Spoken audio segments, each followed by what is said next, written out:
ನಮಸ್ತೆ ಎಲ್ಲ, ಹೆಂಗಿದ್ರಿ? ಇವತ್ತು ಬೆಳಗ್ಗೆನೆ ಅಡುಗೆ ಮನೆ ಹತ್ರ ಬಂದಾಗಳಿ ದೋಸೆ ಮಾಡ್ತಿದ್ದೀರಿ. ಹಾಗೆ ನಾನು ಒಂದು ಕ್ರಿಸ್ಪಿ ದೋಸೆ ಮಾಡುವ ಅಂಥೇಳಿ ದೋಸೆ ಮಾಡು ಕೂತ್ಕೊಂಡೆ ಕಾಣಿ. ಅದು ಎಂತೆಲ್ಲ ಹೋಯಿತು ಫಸ್ಟ್ ಇದು ದೋಸೆ ಅಷ್ಟೇ. ಆರು ನಾನು ಬಿಡಲಿಲ್ಲ, ಎಂಥರು ಮಾಡಿ ದೋಸೆ ಮಾಡ್ಕೆ ಅದ್ರಂಗೆ ಕ್ರಿಸ್ಪಿ ದೋಸೆ ಮಾಡ್ಕೆ ಅಂಥೇಳಿ ಕೂತ್ಕೊಂಡು ಅಂತೂ ಲಾಸ್ಟಿಗೆ ಎಂತೆಲ್ಲ ಮಾಡಿದೆ ದೋಸೆ ಮಾಡ್ಕೊ ತಿಂದೆ ಕೂಡ. ಲೈಕ್ ಬಂತು ಮಾತ್ರ ಕಡಿಕೆ.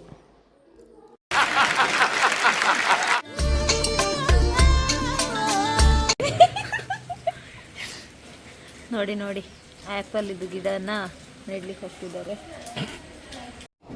ಬರೀ ಇಂಥದೆಯ ಆ್ಯಪಲ್ ಇದು ಬೀಜ ಹೀಗೂ ನಡ್ಬೋದು ಅಂತ ತೋರಿಸ್ಕೊಟ್ಟಿದ್ದಾರೆ ಇವರು.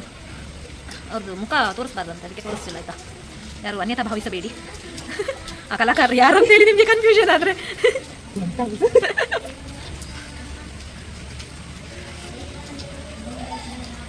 ಉಲ್ಟಲ್ವಾ? ಉಲ್ಟಾ ಅನಿಸಿದ್ದು ಹೀಗೇನೆ ಅದು ಬರಲ್ಲ ಅನ್ಸುತ್ತೆ. ಅರ್ಧ ಬೀಜ ತುಂಡಾಗಿದೆ.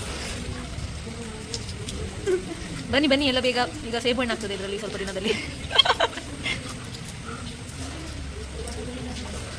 ನೆಲ ಗುಲಾಬಿ ನಡುವಲ್ಲಿ ಸೇಬು ಹಣ್ಣಿನ ಗಿಡದ ಗುಂಡಿಯಲ್ಲಿ ಮಾಡಿದೆ ನಾನು. ಬಂದರೆ ಬಿಟ್ಟರೆ ಅದೃಷ್ಟ. ಸೇಬ್ ತಿನ್ಬೋದೇ? ಎಲ್ಲ ಬರ್ತಾರೆ, ಅಲ್ಲೇ ಇರಪ್ಪ. ಇರುವೆ ಬಂದು ಹತ್ಕೋಬೇಕಂತ ನಾಳೆ ಬೆಳಗ್ಗೆ. ಇದು ನೀರು ಬರ್ತಾನೆ ಇಲ್ಲ. ಪ್ರೀತಿಕಾ ಮಿಸ್ ಇದು ಆವಿಷ್ಕಾರ ಹ್ಯಾಂಡ್ ವಾಶ್. ಅದು ನೀವು ಅಡ್ಡೆ ಮಲಗಿಸ್ಕೊಂಡ್ರೆ ಆ ಪೈಪ್ ಒಳಗೆ ನೀರು ಬರೋದು ಬೇಡವಾ?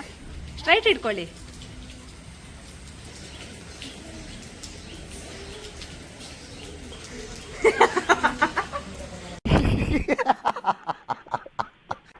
ಲಾಸ್ಟ್ ಟೈಮ್ ನಾನು ತಲೆಗೆ ಹಾಕೋ ಎಣ್ಣೆ ಬಗ್ಗೆ ವಿಡಿಯೋ ಮಾಡಿದಾಗ ಸುಮಾರು ಜನ ಕೇಳಿದ್ರು ಅಪ್ಲೈ ಮಾಡೋದು ಹೇಗೆ ಅಂತ ಹೇಳಿ. ಅದಕ್ಕೆ ಇವತ್ತು ಈ ಸಣ್ಣ ವಿಡಿಯೋನ ಮಾಡ್ತಾ ಇದ್ದೇನೆ ನಿಮಗೋಸ್ಕರ. ಏನಿಲ್ಲ, ಲಾಸ್ಟ್ ಟೈಮ್ ನಾನು ಮಾಡ್ಕೊಂಡಿದ್ದೆ ಎಣ್ಣೆ ಇಲ್ಲಿದ್ದೆ. ಕೆಲವರು ಅನ್ಕೋಬಹುದು ಬಾಟ್ಲಿಗೆ ಅವತ್ತು ಹಾಕಿದಷ್ಟೇ ಹಾಗೇನೆ ಇದೆ ಅಂಥೇಳಿ. ಯಾಕಂದರೆ ನಾನು ಇದು ಬೇರೆ ಬಾಟ್ಲಲ್ಲಿ ಕೂಡ ತುಂಬಿಸಿ ಇಟ್ಕೊಂಡಿದ್ದೇನೆ ಸ್ವಲ್ಪ ಉಳಿದದನ್ನು. ಹಾಗೆ ಇದಕ್ಕೆ ಶೇರ್ ಆಗಿ ನಾನು ಇದನ್ನು ಸ್ವಲ್ಪ ಖಾಲಿ ಮಾಡಿಕೊಳ್ಳುವ ಅಂಥೇಳಿ ಅದನ್ನು ಹಾಗೆ ಇಟ್ಟಿದ್ದೆ. ಬಟ್ ಇವತ್ತು ನಾನು ಅದರಲ್ಲಿ ಅದೇ ಬಾಟಲಲ್ಲಿ ಹಾಕಿ ತೋರಿಸ್ತೇನೆ. ಸ್ಕಾಲ್ಪಿಗೆ ಬುಡಕ್ಕೆ ಏನಿದೆ ಅದಕ್ಕೆ ಹಾಕ್ಕೊಳ್ತಾ ಅಪ್ಲೈ ಮಾಡ್ಕೊಳ್ತಾ ಹೋಗುವ.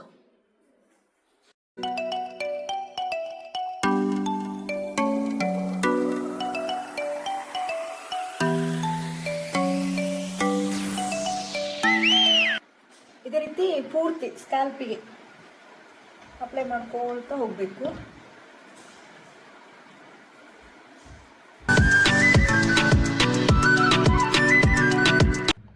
ಹಾಗೆ ಈ ಸೈಡ್ ಕೂಡ.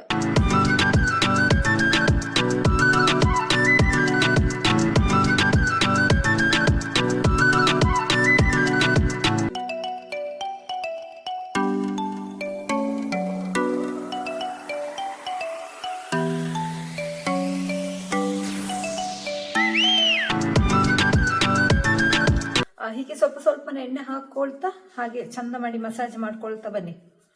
ಆಗ ಅದು ಇಡೀ ಫುಲ್ ಬುಡಗಳಿಗೆ ಎಲ್ಲ ಕಡೆನೂ ಹರಡ್ಕೊಳ್ತಾ ಹೋಗ್ತದೆ ಎಣ್ಣೆ. ನಾವು ಒಂದು ಕಡೆ ಎಣ್ಣೆ ಹಾಕಿದರೆ ಹೀಗೆ ಮಸಾಜ್ ಮಾಡೋದ್ರಿಂದ ಎಲ್ಲ ಕಡೆ ಚಂದ ಮಾಡಿ ಎಲ್ಲ ಕೂದಲುಗಳಿಗೆ ತಾಗ್ತದೆ. ಸ್ವಲ್ಪ ಕೈಗೆ ಹಾಕ್ಕೊಳ್ತೇನೆ, ಹಿಂದ್ಗಡೆ ಹಾಕ್ಕೊಳ್ಲಿಕ್ಕೆ.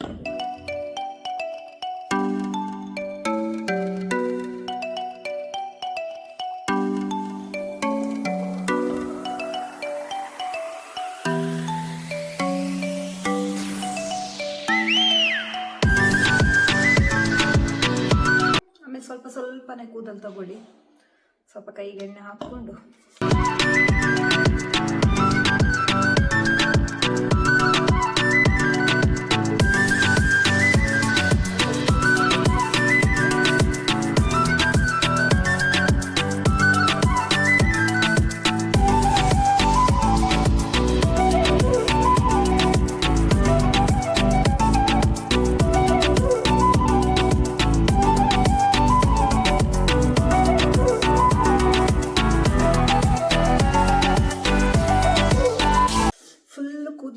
ಎಣ್ಣೆ ಅಪ್ಲೈ ಮಾಡಿದ ನಂತರ ಚಂದ ಮಸಾಜ್ ಕೊಡ್ಬೇಕಾಯ್ತಾ. ಬುಡದಿಂದ ಸ್ಟಾರ್ಟಿಂಗಿಂದ ಹಿಡಿದು ಲಾಸ್ಟ್ ತನಕ.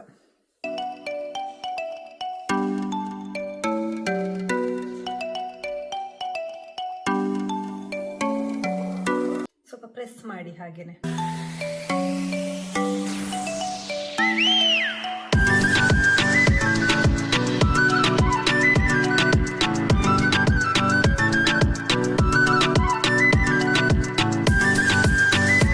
ನಾನು ಕೂಡ ಈ ಮಸಾಜಸ್ಸನ್ನೆಲ್ಲ ಯೂಟ್ಯೂಬಲ್ಲಿ ನೋಡಿಯೇ ಕಲ್ತದ್ದು, ಬಟ್ ನಾನು ಅಪ್ಲೈ ಮಾಡ್ಕೊಂಡಿದ್ದೇನೆ. ಸೊ ಚೆನ್ನಾಗಿದೆ ಗ್ರೋತ್.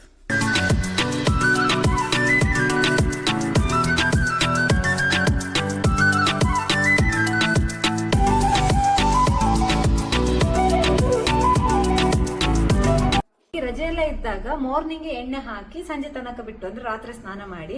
ನಾನು ನಾರ್ಮಲಿ ಸ್ವಲ್ಪ ಎಣ್ಣೆ 2 ದಿನ ಹಾಗೆ ಬಿಡ್ತೇನೆ. ನಂಗೆ ಸ್ವಲ್ಪ ನಾವು ಹೊರಗಡೆ ಹೋಗೋದು ಸ್ವಲ್ಪ ಕಮ್ಮಿ ಇರೋ ಕಾರಣ, ಅಂದ್ರೆ ನಾವಿಲ್ಲಿ ಒಳಗಡೆನೆ ವರ್ಕ್ ಮಾಡುವ ಕಾರಣ ನಾನು ಸ್ವಲ್ಪ ಒಂದು 2 ದಿನ ಎಣ್ಣೆ ಹಾಕಿ ಹಾಗೇನೆ ಬಿಡ್ತೇನೆ. ಹಾಗಾಗಿ ಚೆನ್ನಾಗಿ ತಗೊಳ್ತದೆ ಎಣ್ಣೆ ಹೇರ್ಗೆನೆ.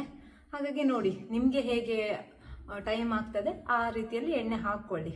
ಮತ್ತೆ ಕೆಲವರೆಲ್ಲ ಕೇಳಿದ್ರಿ ಡ್ಯಾಂಡ್ರಫಿಗೆ ಈ ಎಣ್ಣೆ ಆಗ್ತದೆ ಅಂತ ಹೇಳಿ, ಬಟ್ ಗೊತ್ತಿಲ್ಲ. ಯಾಕಂದ್ರೆ ಡ್ಯಾಂಡ್ರಫ್ ನನ್ನ ತಲೆಯಲ್ಲಿ ಕೂಡ ಇದೆ. ಎಷ್ಟು ಎಣ್ಣೆ ಹಾಕಿದ್ರು ಕೂಡ ಕಮ್ಮಿ ಆಗಲಿಲ್ಲ. ಡ್ಯಾಂಡ್ರಫ್ ಇದು ನಾನು ಹೇಳಲ್ಲ ಡ್ಯಾಂಡ್ರಫ್ ಕಮ್ಮಿ ಆಗ್ತದೆ ಅಂತ, ಬಟ್ ಹೇರ್ ಗ್ರೋತ್ ಆಗ್ತದೆ ಅಂತ ಹೇಳಿ ಮಾತ್ರ ನಾನು ಹೇಳ್ಬೋದು. ಬಟ್ ನಂದು ಕೂಡ ಹೇರ್ ಫಾಲ್ ಆಗ್ತದೆ. ಮತ್ತೆ ನೀವು ಅನ್ಬೇಡಿ ಎಣ್ಣೆ ಹಾಕಿದ್ಮೇಲೆ ಹೇರ್ ಫಾಲ್ ಆಯಿತು ಅಂತ ಹೇಳಿ, ಬಟ್ ಹೇರ್ ಫಾಲ್ ನನಗೆ ಕೂಡ ಆಗ್ತದೆ ತುಂಬ. ಆದರೆ ಹಾಗೆ ಹೊಸ ನ್ಯೂ ಹೇರ್ ಕೂಡ ಗ್ರೋತ್ ಆಗಿ ಬರ್ತದೆ. ಅದೊಂದು ಧೈರ್ಯದಲ್ಲಿ ನಾನು ಈ ಎಣ್ಣೆಯನ್ನು ಯೂಸ್ ಮಾಡ್ಕೊಂಡು ಬಂದಿದ್ದೇನೆ 2 ವರ್ಷದಿಂದ. ಟ್ರೈ ಮಾಡಿ, ನಿಮಗೆ ಯೂಸ್ ಆದರೆ ಖುಷಿ. ನಾನೀಗ ಸ್ವಲ್ಪ ತಲೆ ಬಾಚಿ ತೋರಿಸ್ತೇನೆ ನಂದು ಕೂಡ ಹೇರ್ ಫಾಲ್ ಎಷ್ಟು ಆಗ್ತದೆ ಅಂತೇಳಿ. ಇದಿಷ್ಟು ನಂದು ಹೇರ್ ಫಾಲ್, ಇದಿಷ್ಟಲ್ಲ, ಇಷ್ಟು ಕೂಡ ನಂದು ಹೇರ್ ಫಾಲ್ ಆಗ್ತದೆ. ಬಟ್ ಒಂದು ಹೇರ್ ಗ್ರೋತ್ ಆಗ್ತದೆ ಅಂತ ಮಾತ್ರ ನಾನು ಭರವಸೆ ಕೊಡೋದು. ಹೇರ್ ಫಾಲ್ ನಿಲ್ತದೆ, ಡ್ಯಾಂಡ್ರಫ್ ಹೋಗ್ತದೆ ಅಂತ ನಾನು ಭರವಸೆ ಕೊಡಲ್ಲ. ನೆಕ್ಸ್ಟ್ ವಿಡಿಯೋದಲ್ಲಿ ಸಿಗುವ. Bye bye. Thank you.